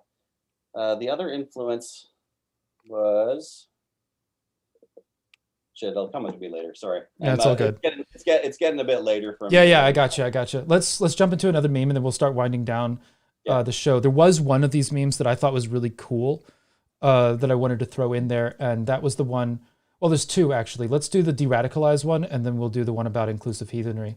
So the de-radicalized one right here, where you got, let me just convince this bigot, and then I will stop, and the guy's a skeleton at the end. So I can empathize with this journey. This is definitely a thing. So like, yeah, tell me what's up. Well, and that's where I just realized what I was doing with the memes was not what I thought I was doing with the memes. Right. I was writing them, and I was making myself feel better about being scared. Right. Right. Because I'm scared that people will be behaving in ways that that exclude my children, my wife, my friends, and sometimes myself from being considered to be equal, right, with other people, and to be less human. Yeah. And that upsets me greatly. That was Siri in the background. Siri's like, I fucking agree. All right. Yeah. So Siri is a polytheist confirmed. Right. Yeah. So let's take that one, and we'll move on as well to, and then we'll use this one to wind down, which was about inclusive heathenry here, where you have, and this is something that we've talked about on this show before, but it's something that a lot of people don't realize, which is you have labeled here and here that modern heathenry founded by racists, and then inclusive heathenry are the flowers growing out of the crevices and the cracks. And a lot of people don't realize that this religion does have a very, like, a racist founding within its modern incarnation. You have Christensen, and you have McNallen, and you have Stephen Flowers, and all of these, like Mills. You got you've got the German Armanen. Crowd. Going back even further. True. Yeah. So the roots of the heathen revival. So heathen revival meaning people actually trying to do religion in a similar manner to pre-Christian Germanic people. So that's how I'm defining it. Yeah. And so the Volkish people, they syncretized with Germanic theosophy, expressions of Germanic theosophy essentially, and other forms of Rosicrucian occultism, and it kind of melded together. And they were an occult society, so they never moved completely away from mainstream Christianity necessarily. A few of them did, but like as a tradition, they didn't. But they were expressing heathenry. Then Rudd Mills, after the war, basically tried to produce a racist religion, but he knew basically nothing about Old Norse religion, so it kind of sucked. But Christensen took that element and the old element, and her husband was a fascist organizer in Denmark, right? And so she was in this Nazi milieu, right? And so, but she was interested in these other historical things, and so she was the one who kind of united those, and she was the one who influenced McNallen. McNallen had already started things up, but his was kind of like when he first started up, it was more this fantasy Viking kind of thing. That was like, they were doing the worship, but it felt more LARPy, I guess. Right. Because and you can kind of see that in the soft polytheism he uses, right? But I remember the other influence. His two main influences, as I see it, to his theology are Religion of Crom and Jung-eunuch mysticism. Yes. So Jung's writing, that would be true. I would agree with that entirely. Essentially his complete theology, which is the core of folkish racist theology, even if it's not him, like if it's like McVan or one of the a lot of them call back to that Volton article written by Carl Jung in the 30s and that kind of stuff. Yeah. And if you reread it, it's fucking identical. Yes. To the theological position. The awakening of you get the concept of the race soul gets lifted pretty much right out of it. That kind of shit. Blood and soil ideology. Right. Odin is the people. The folk is a genetic category that carries cultural beliefs. So it's metagenetics, except at a cultural, societal level. Right. And then, Stephen McNallen expanded upon that with metagenetics. And this is the backdrop that we have for inclusive heathenry rising in now. So it's coming up through the cracks of this thing, because now we have better accessibility to archaeological data. We're learning more about how these cultures worked and that they weren't the image that the Victorian era gave to them. And like you can be Reconstructionist and right and heavily anti-folkish, heavily, because they like these ideas that the folkish people use are late 19th century, early 20th century ideas, and they originate there. They don't originate before that, right? So, we're with inclusive heathenry, you're actually, as a Reconstructionist, or reaching back further than that and dismissing the folkish era as based on bad history and based on bad philosophy, and going back to something that is about fostering that relationship with the gods. Would you agree with that? Yeah, I'd agree with that. But one of the things too you have to be careful about is one of the things you have to have something to replace the thing you're criticizing, though. Sure. Right? And that can be difficult. That's why online people are all like, "Oh, that comes from racist," and people are like, well, "What the fuck am I supposed to do?" Exactly. Right. I give you a fucking hammer, right?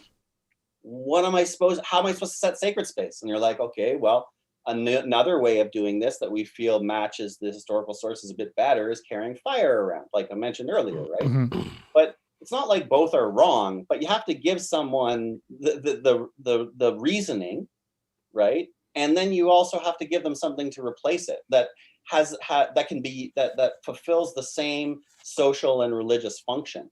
Right. You can't just critique it and erase it. And also intention matters when it comes to these things too.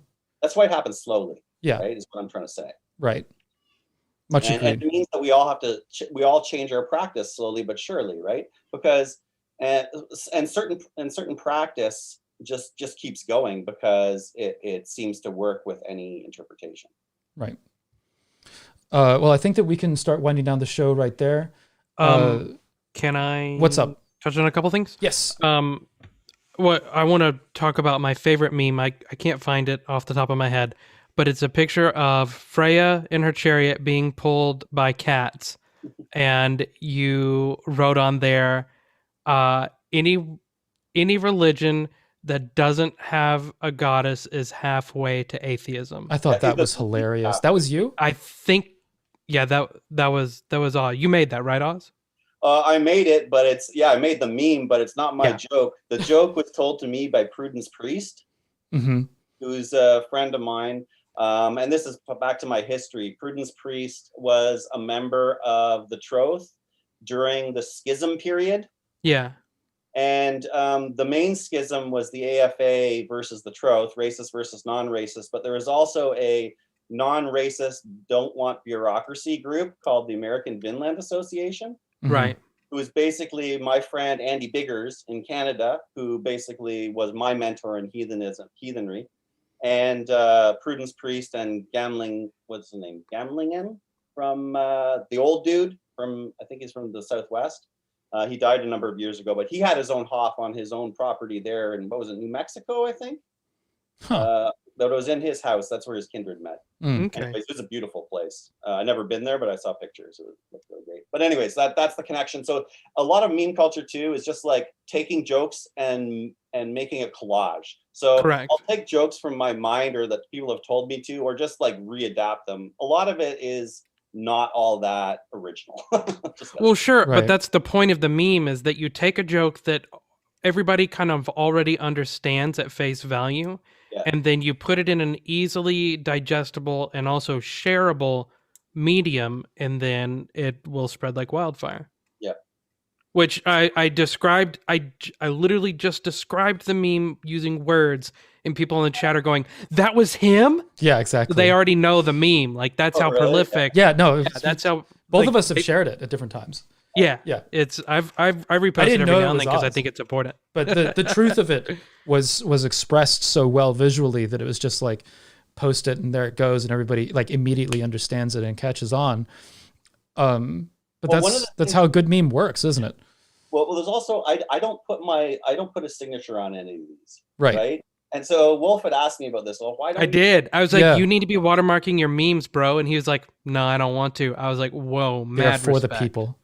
Yeah. Well, to me, like these are like poems, right? And so I want them repeated, just like the Scalds would have a flighting, and they want their diss repeated. They wanted it repeated with their name, right? But Right. at that point, it was about personal honor. Remember, in our modern context, remember we were talking about memes. Memes is magic to move society. Okay, Right. that's how I'm using them.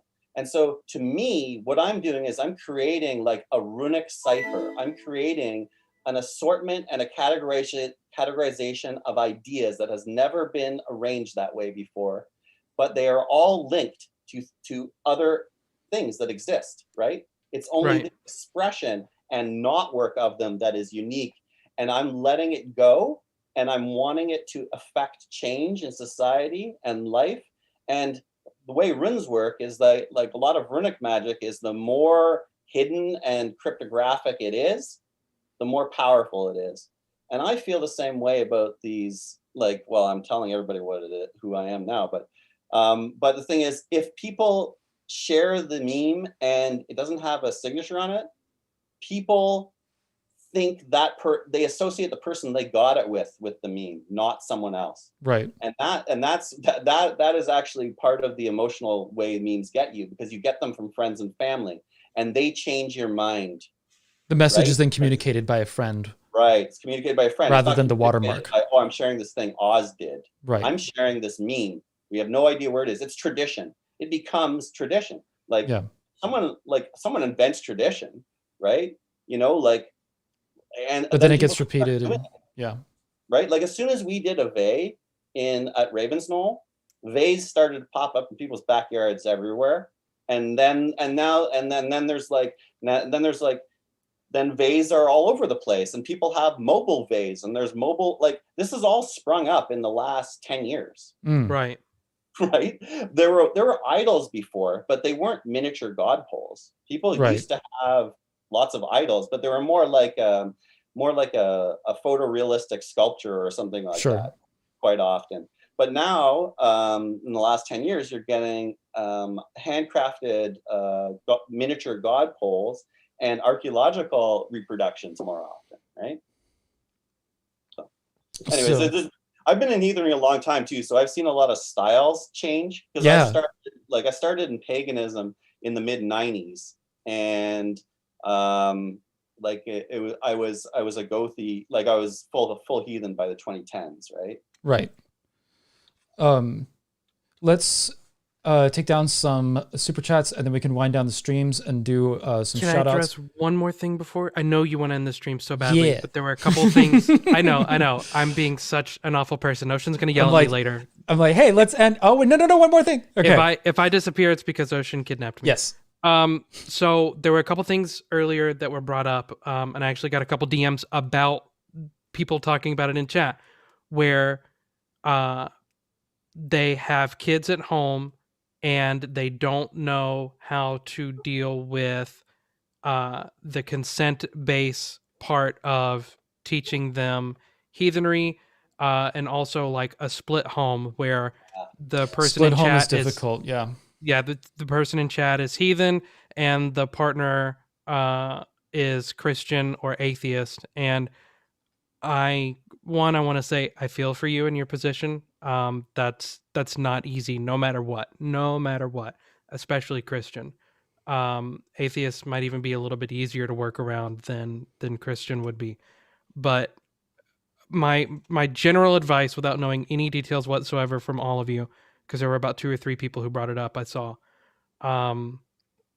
be honest with your partner first. This is a discussion that you need to have with your partner, especially if it's the y'all need to be on the of same page about how to approach. You have to be honest, and you have to be willing to have that conversation calmly. You cannot make this an argument. As soon as it becomes an argument, then the communication breaks down. There won't be any solutions come out of raising voices or making passive aggressive comments or anything like that. You need to be able to explain your position well, what it is that you're wanting to get out of teaching them, the children, if that is something that they're receptive to. Now, that's the other part of the conversation that needs to be had is, are the kids interested, or are you interested in getting the kids interested in? That's something that you need to be honest with yourself about, and not forcing something on them that they're not already interested in. My kids are now interested in witchcraft, in heathenry. Up until now, I have not really put any of my religion on my children. I've raised them with heathen values. I've raised them in a household that, They're allowed to you know, come. So yeah, like we're holding a ritual or something like that. They come. They don't have to participate in anything. they don't. right? Yeah, several times they don't participate. Sometimes they don't even stand in circle, and that's fine. I don't take that as a sign of disrespect. They're their own people. They have their own autonomy. Your children have their own autonomy as well. And I'm not telling you how to parent, but also you need to be able to respect that.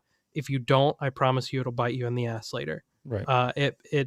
So many of us now in our 20s and 30s can tell you our parents didn't respect it, and that hurt our relationship with our parents. We need to be able to break those cycles.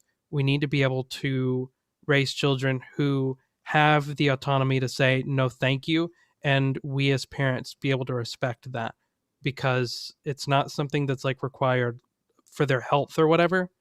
There are sometimes we as parents do have to step in because children just don't know any better, but there are constructive ways that you can do that.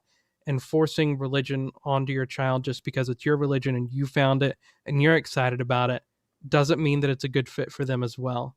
So just make sure that you're doing it honestly and safely for them. And that's all.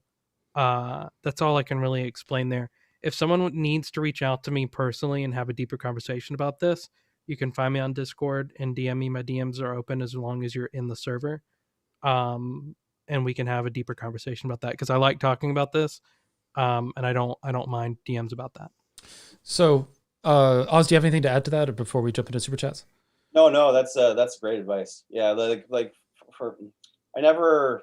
My partner is also pagan, and I live in a really pagan environment. Almost all my friends are, so it's very different. But I think one of the problems, I think, is if, let's say, you have a religion that. Like some religions have formal learning you have to do. Like if you're Jewish, for instance, you might have to learn Hebrew, and like if you're Catholic, there's very specific dogma that you have to learn. Like it's rote learning. It's like you can't really get that from a parent, because part of the religious training you're supposed to get at that age, it has to be from a specialist, right? And that's the difference, right? It's like, when do you bring in a religious specialist to teach your children?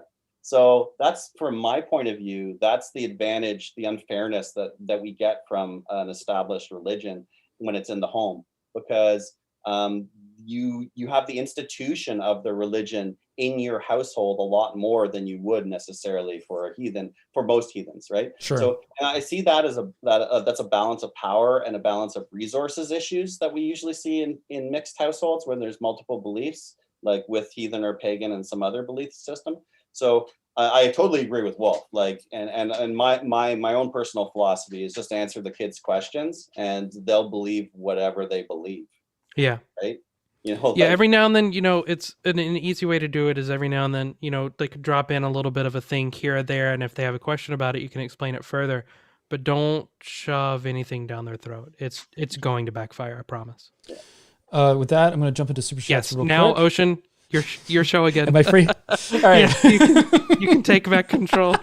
All right. So we got John Honebein. I hope I'm saying that correctly, or Honebein. Or Hanaban. That's two of those, or at least two of those are a butchering. And I'm sorry if I butchered your name 3 times there.